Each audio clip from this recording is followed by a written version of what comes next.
బట్టల మరకలు పూర్తిగా వదిలించే plant based detergent liquid Elim detergent liquid.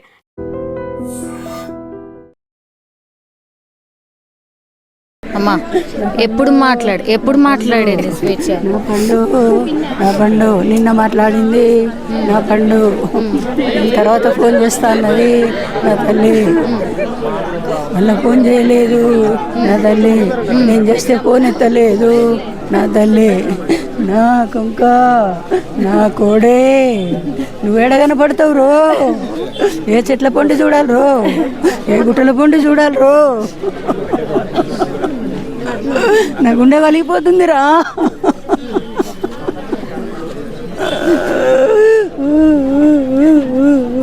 అమ్మ ఏమన్నా బాధ ఉన్నట్టు కానీ నాకు కష్టం అవుతుంది అని కానీ ఏమన్నా చెప్పిందా? అలాంటివి నాకేం చెప్పలేదండి.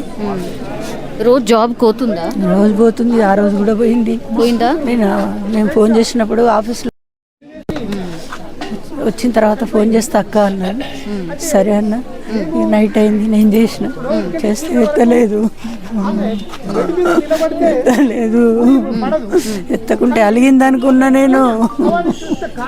ఎప్పుడైనా అట్లనే చేస్తుంది అప్పుడప్పుడు అని అట్లా అనుకున్నా కానీ ఇట్లా చేస్తుంది అనుకోలేదు. ఇప్పుడు ఈ పూర్ణచందర్ ఎవరు? మీరు చూసిండ్రా? మాట్లాడినరా? నేను మాట్లాడలేదు, ఆమెకే తెలుసు. ఇప్పుడు ఇప్పుడు ఉంటున్న ఇల్లు ఎన్నేళ్ల క్రితం నుంచి ఉంటుందమ్మా? 4 years 5 years ఉంటుంది. ఓకే. ఎవరు ఉంటుండే మరి తనతోని? పాప ఒక్కతే? పాప ఉంది. తను పాప ఫ్రెండ్స్. అప్పుడప్పుడు మేము వస్తాం, అప్పుడప్పుడు వాళ్ళ అమ్మ నాన్న వస్తుంటారు. మీరు ఏడుంటారమ్మా? మేము నల్గొండ డిస్ట్రిక్ట్ నకరకల్ అండి. మా దగ్గరనే పెరిగింది చిన్నప్పటి నుంచి. 4 నెలల పాప. వాళ్ళ ఉద్యమంలోకి వెళ్ళిపోతే మా దగ్గర ఇచ్చిపోయారు. మేమే పెంచినాం, మేమే ఇంతదాన్ని చేసినాం. మా పేరు నిలుపుకోలేదు, మా పేరు నిలిపకపోయి. చాలా ధైర్యంగానే ఉంటుంది కదా? ఉంటుంది అమ్మాయి. ఆమె అట్లా చేసే మనిషి కాదు. మరి ఎట్లా జరిగిందో ఏమో తెలియదు. ఆమె అట్లా చేసుకోదు, అటుకే చేసుకోదు. స్వేచ్ఛని లాస్ట్లో మీరు ఎప్పుడు చూసారు, ఎప్పుడు మాట్లాడారు? స్వేచ్ఛ నాకు 26 నాడు మధ్యాహ్నం నాకు ఫోన్ చేసింది.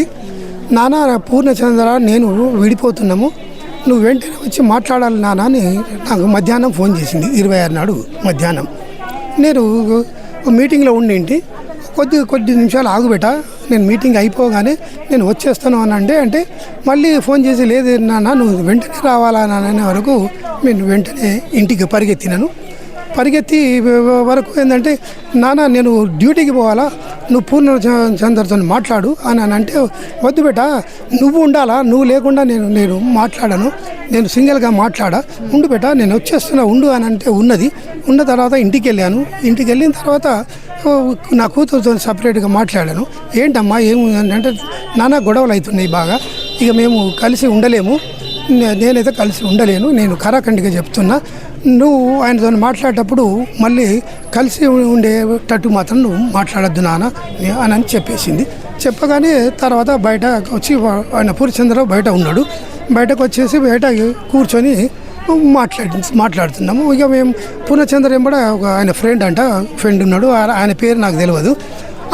బయట కూర్చొని మాట్లాడేటప్పుడు మా కూతురు కూడా వచ్చి బయట కూర్చున్నది. ఇక వాడు నాతో మాట్లాడుతూనే ఏంటంటే వాడు మేము 5 సంవత్సరాల నుండి కలిసి జీవిస్తున్నాము, నేను 3 సంవత్సరాలు ఆమె వెంటబడి నేను ఏంటంటే ఆమెను కలిసి జీవించడానికి ఒప్పించుకొని మేమిద్దరం కలిసి ఉంటున్నాము అని చెప్పిండు. 4 సంవత్సరాల నుండి సపరేట్ రూమ్ తీసుకొని ఉంటున్నారు. వాళ్ళిద్దరు కలిసే ఉంటున్నారు. అయితే వాళ్ళు ఏంటంటే ఈమెతోని కలిసి ఉండడము వాళ్ళ ఫ్యామిలీ తెలవగానే ఫ్యామిలీలో చాలా గొడవలు జరుగుతున్నాయి. ఆమె కూడా భార్య ఊరుకుంటలేదు. ఏ భార్య ఊరుకోదు. ఆమె ఏడవడం చేయడం, ఆమె కూడా నేను సూసైడ్ చేసుకుంటాను అనడము అవన్నీ జరుగుతున్నాయట అక్కడ. తర్వాత వాళ్ళ భార్య ఇక్కడ బంధువులు వచ్చి కూడా వీళ్ళు కొట్టిండ్రు అని వాడు మొన్న చెప్పిండు నాకు. వాళ్ళు నన్ను బాగా కొట్టిండ్రు, నన్ను టార్చర్ పెడుతున్నారు, నేను బంధువులతోని వాళ్ళతో కూడా నేను ఏది వాళ్ళు అడిగే వాటికి నేను చెప్పలేకపోతున్నా. నాకు చాలా కష్టమవుతున్నది. అయినా కూడా నేను కలిసి ఉన్నప్పటికీ కూడా ఏంటంటే మళ్ళీ మా ఇద్దరి మధ్యలో గొడవలు అవుతూ ఉన్నాయి. ఇక మేము ఇప్పుడు ఉండలేము అని అనేసి వాడు చెప్పిండు. వాడు చెప్పుతూనే వాడు అట్లా చెప్పి తర్వాత ఇక నేను వాడిని అన్న మందలించిన, నువ్వు డబ్బు చూసుకొని మదం ఎక్కిన వాళ్ళు లెక్క వ్యవహరిస్తున్నాం. నీకంటే డబ్బు ఉన్న వాళ్ళు చాలామంది ఉన్నారా. నీ డబ్బు అందరికి వేరే వాళ్ళ లెక్కలోకి తీసుకుంటే లెక్కలోకి రాదురా. నువ్వు డబ్బు మదం ఉందని ఎంతమంది జీవితాలను నాశనం చేస్తావురా, ఎంతమంది అమ్మాయిలను నాశనం చేస్తావురా. నీ చరిత్ర అంతా తెలుసురా నాకు.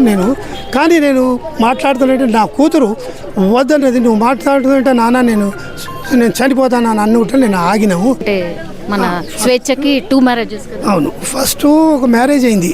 అది మేము సీడీలు క్యాసెట్లు తెలంగాణ తర్వాత విప్లవం తయారు చేసేవాళ్ళము. అక్కడ మాధవనగర్ అంటేనేమో అక్కడ స్టూడియో ఓనర్ కొడుకు ఆపరేటరు. ఇక్కడ వీళ్ళు పోయినప్పుడు ఆయన ఇంటర్మీడియట్ చదివి ఉండి ఈమె డిగ్రీ చేస్తుంది. అప్పటికి సెకండ్ ఇయర్లో ఏమో ఉన్నది. ఆయన ఇష్టపడితే మేము చెప్పినాము, బిడ్డ నీకు తగడు, నువ్వు జర్నలిజం చేస్తున్నావు, నువ్వు పబ్లిక్లోకి పోయేటోడు. ఆయన ఉదయం నుండి సాయంత్రం దాకా స్టూడియోలో ఉంటాడు. అట్లా ఉండేటోనికి కుదరదమ్మా. నువ్వు ఒకవేళ చేసుకుంటావా, నువ్వు పీజీ కంప్లీట్ అయినాక నీ కాలమే నువ్వు నిలబడ్డ తర్వాత చేసుకోవాలి బిడ్డ, ఇప్పుడు తగదు అని చెప్పితే వినకుండా ఇంటికి వెళ్ళి పారిపోయి అని చేసుకున్న తర్వాత ఒక 15-20 రోజులు వెతికి ఇక నేనైతే అడ్డం పడిపోయినాను.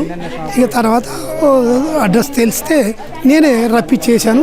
వాళ్ళు సపరేట్గా రూమ్ తీసుకొని ఉండరు. మళ్ళీ వాళ్ళ పిల్లల తండ్రి ఇక నేను చంపేస్తానని మాట్లాడిండంట. అయితే అక్కడ స్టూడియోలో ఆపరేటర్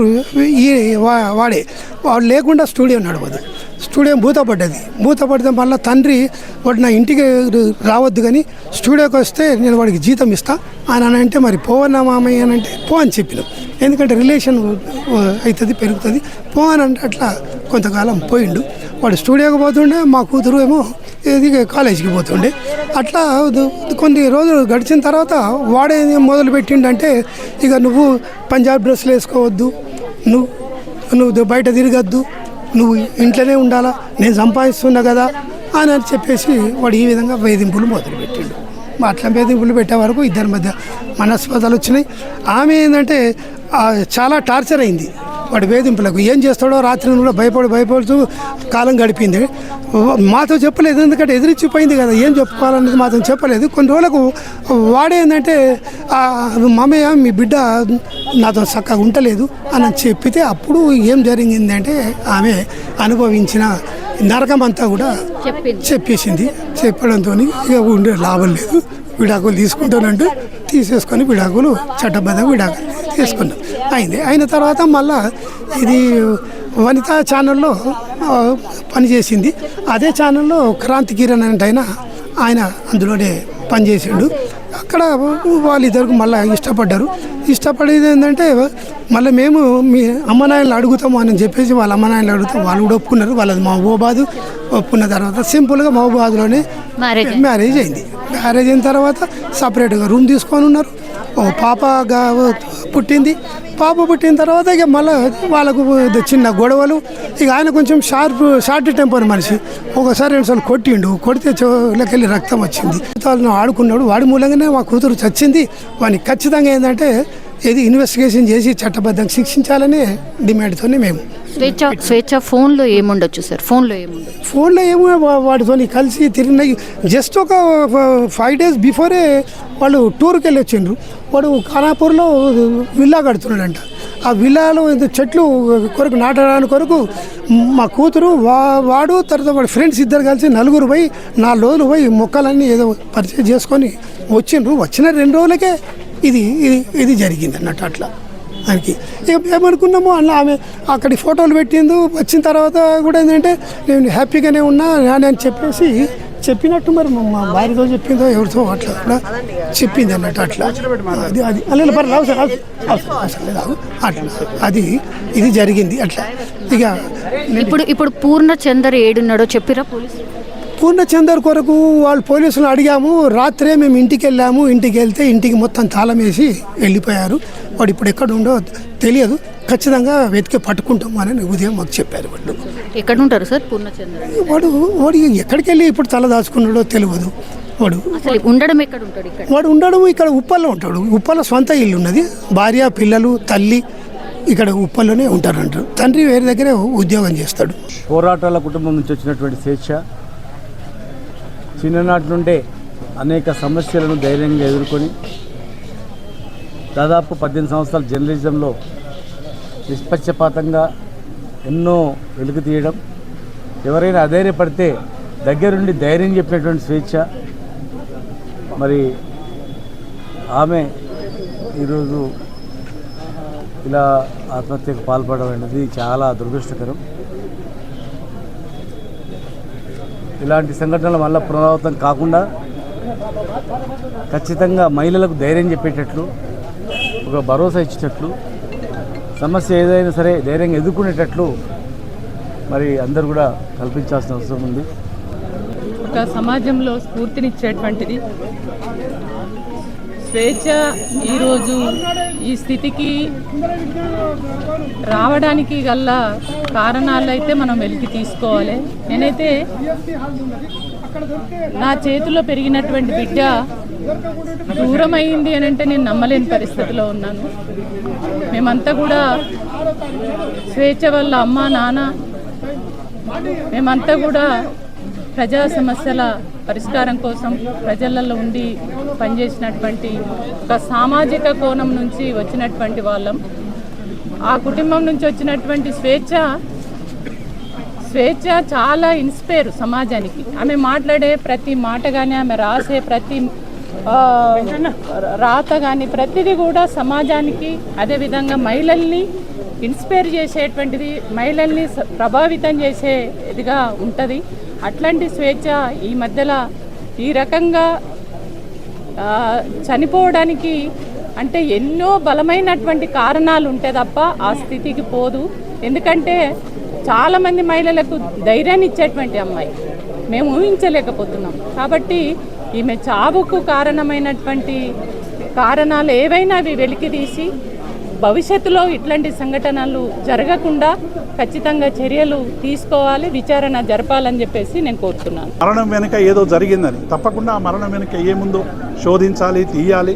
తప్పకుండా దీని మీద విచారణ జరిగి భవిష్యత్తులో స్వేచ్ఛలాగా ఎవరు కూడా ఇటువంటి మరణాలకు తావు లేకుండా చూడాలని మేము విజ్ఞప్తి చేస్తా ఉన్నాం. స్వేచ్ఛ ఒక విప్లవ నేపథ్యం కలిగినటువంటి కుటుంబం నుంచి వచ్చినటువంటి అమ్మాయి చిన్నప్పటి నుంచి కూడా తన బాల్యం అంతా నకిరేకల్లో మా మధ్యనే జరిగింది.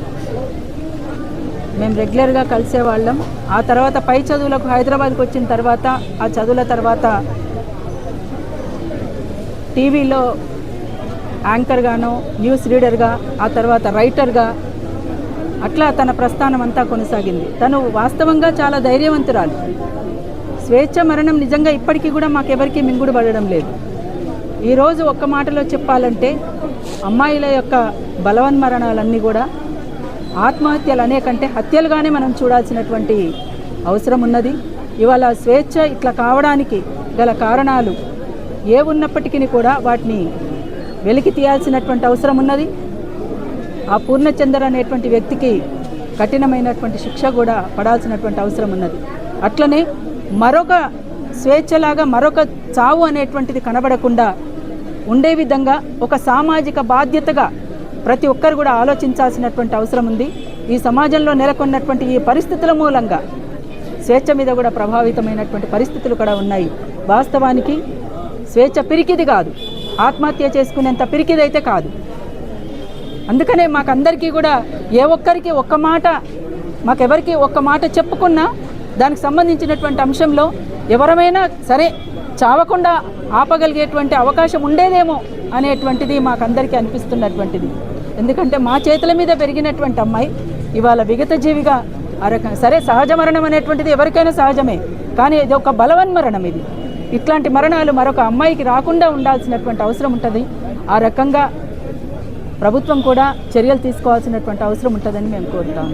మా అమ్మాయి స్వేచ్ఛ మామూలుగా మహిళలంటే అనిగి మనిగి ఉండాలి, జీ హుజూర్ అని ఉండాలి అనేటటువంటి ఆలోచన లేదా మీకు? ఏదైనా సవాల్ చేసేటటువంటి ఒక ఆలోచనతోనే ఉండేది. ఎవరి దగ్గరైనా కానీ ఒక పులి పిల్లలాగా మాట్లాడేది, ఒక సింహం లాగా దూసుకుపోయేది ఆమె. అట్లాంటి ఆమెను పూర్ణచందర్ బాదావత్ అనేటటువంటి ఒక కల్చరల్ ప్రోగ్రామ్స్ చేసేటటువంటి టీ న్యూస్లా సంతోష్ ఎంపీ సంతోష్ కుమార్కి ఒక పిఏగా నేను ఉంటున్నా. గ్రీన్ ఇండియా ఛాలెంజ్ కోటీశ్వరుణ్ణి, నీకెన్ని కావాలంటే అన్ని చేసేస్తా, నీకు విల్లాలు కట్టిస్తా, నేను మినిస్టర్ని అయితా అని చెప్పేసి రాజకీయ పార్టీ ప్రోద్బలంతోని ఒక డబ్బు మదముతోని నా బిడ్డను ట్రాప్ లో పెట్టేసి నా బిడ్డకు అలాంటి హత్య చేసిండు పూర్ణచందర్ బాదావత్. ఆయనను కఠినంగా శిక్షించాలి అని చెప్పేసి నేను కోరుకుంటున్నాను. ఇంకా ఏ మహిళలను, చాలా మంది మహిళల్ని ఆయన చాలా మంది ట్రాప్ లో పెట్టి ఆయన చాలా మంది జీవితాలను నాశనం చేసిండు. కాబట్టి ఏ రాజకీయ ప్రోద్బలం ఉన్నా సరే మొత్తం జర్నలిస్టులంతా కూడా మీకు ఒక జర్నలిస్టు సింహమే అందరికీ క్లాసులు చెప్పేది, మహిళా జర్నలిస్టులకు మీటింగులు పెట్టి క్లాసులు చెప్పేది, వాళ్ళు పరిష్కారం చెప్పేది. ఆమె ఎన్నెన్ని పుస్తకాలు చదివింది, నేను కూడా చదవలేదు అన్ని పుస్తకాలు. ఆమె అమ్మా నువ్వు ఎందుకు భయపడతావు, నేను నేను చూసుకుంటా కదా అని చెప్పేసి నాకే ధైర్యం చెప్పినటువంటి ఆ అమ్మాయిని ట్రాప్ చేసి ఆమె జీవితాన్ని ముగించేలా వాడు చేసిండు. వాడే హంతకుడు, వాడు హంతకుడు అని చెప్పేసి ఇవన్నీ కేసు పెట్టి ఇవన్నీ శిక్షించాలి, వాడిని జైలుకు పంపాలి. ఇంకా వానికి మద్దతు ఇచ్చినటువంటి ఎవరైనా ఉన్నా సరే వాళ్ళందరినీ కూడా శిక్షించాలని చెప్పేసి, అలాంటి వాళ్ళ పట్లన అందరూ మహిళలందరూ కూడా అప్రమత్తంగా ఉండాలి, మెలకువతోని ఉండాలి. ఎంత ధైర్యం ఉన్నా సరే వాళ్ళను కూడా ట్రాప్ లో పెట్టేటటువంటి తెలియపరులు, మోసగారులు ఈ పితృస్వామిక సమాజంలో ఉన్నారు. కాబట్టి అందరూ కూడా అలర్ట్గా ఉండాలి, మెలకువగా ఉండాలి. ఆమె ఎప్పుడు కూడా ఎవరికి తల వంచలేదు ఆమె. కాబట్టి ఆమె అంటే చాలా మందికి కోపం ఉంటుంది, అమ్మో ఆమె అంటే ఇట్లా మాట్లాడేస్తుంది అని చెప్పేసి. అందుకోసమే ఎవరైనా సరే మాట్లాడే దాంట్లో మనము ముందుకు పోవాలి. నిజంగా ప్రస్తుతం ఉన్నటువంటి సమాజం దేనికి ప్రయారిటీ ఇస్తుంది? ఆర్థిక సంబంధాల చుట్టూ మాత్రమే తిరుగుతుంది. మళ్ళీ ఎన్నికలంగానే చాలా విరక్తి కలుగుతాం. మంచి అనిపిస్తుంది కదా, లేడీస్ కూడా ఛాలెంజింగ్ జాబ్స్ చేసినప్పుడు చాలా బాగుంటది. ట్రాఫిక్ అసిస్టెంట్స్ గా నియమించిన ట్రాన్స్జెండర్స్ అందరితో సాల్యూట్ చేయించుకుంటున్నారు. ఫుడ్ డెలివరీ ఇవ్వటానికి వెళ్ళినటువంటి డెలివరీ బాయ్ అనిల్ పై కళ్ళ ముందు